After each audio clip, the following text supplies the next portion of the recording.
Hi, welcome back to Conarchy's Money Corner, my YouTube channel teaching you how to handle your money decisions financially, not emotionally. In my previous two Conarchy's Money Corners, I've been sharing with you important information on contributing to your retirement plans at work. If you haven't seen my two previous videos on retirement plan savings, be sure to check them out. I've been getting great feedback on them. So now, rather than talking about contributing to your retirement at work, it's now a great time to talk about borrowing from that money in your retirement plan. Specifically answering the question, is borrowing from your retirement plan a good thing to do? Now, most retirement plans at work allow you to borrow up to 50% of your funds vested in your account, up to a total of $50,000. You then repay that loan back, including both principal and interest, up to a 5-year period of time. Now, because those funds are not withdrawn and therefore only borrowed, the loan is typically labeled as tax-free borrowing. This all sounds good, right? But wait, like most things, the devil is in the details. So I want to share with you 6 negatives of borrowing from your retirement plan at work. Starting with number 1, if you quit your job or you lose your job, you must repay that loan back in full by the due date of your next federal tax return. And if you don't have the money to repay that loan, it then will be treated as a withdrawal, and you will have to pay income taxes and a 10% penalty on that money. Now, those two can total up to be 60% of the money that you borrowed. For example, if you have a $25,000 retirement loan balance and you're fired or lose your job, you would have to not only pay that $25,000 balance back, but up to an additional $15,000 in income taxes and that early withdrawal penalty.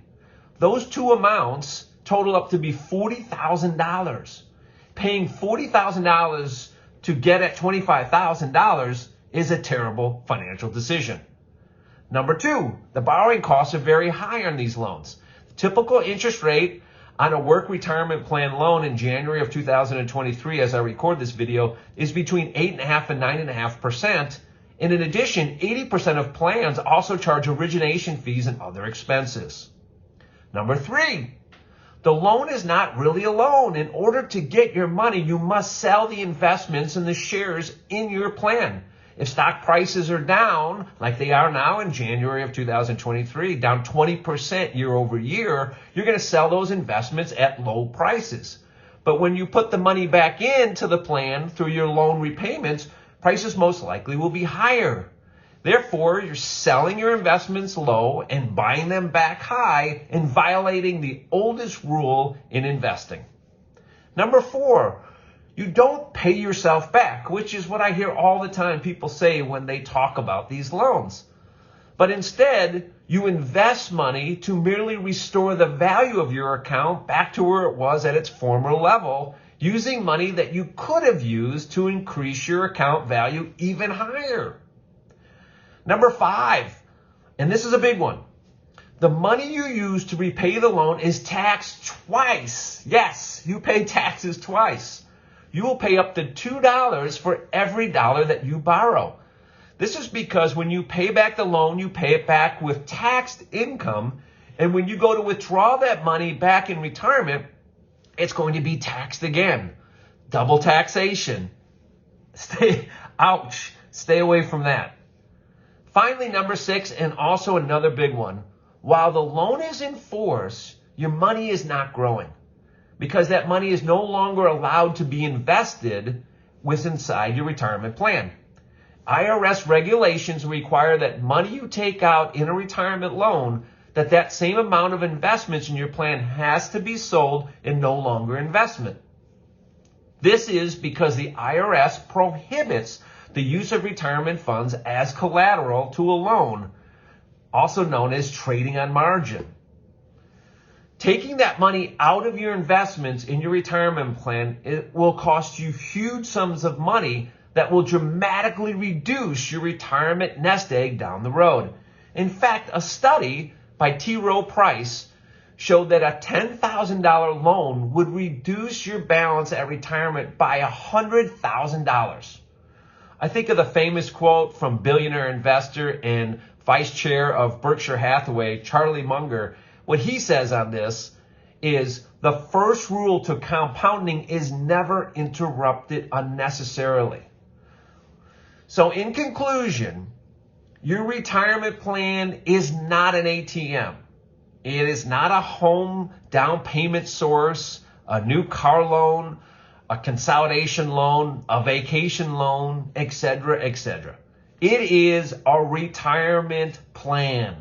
Don't touch that money and the investments you have in your retirement plan until you retire. That's why they call it a retirement plan. Leave them there and let them do their job, compounding and growing.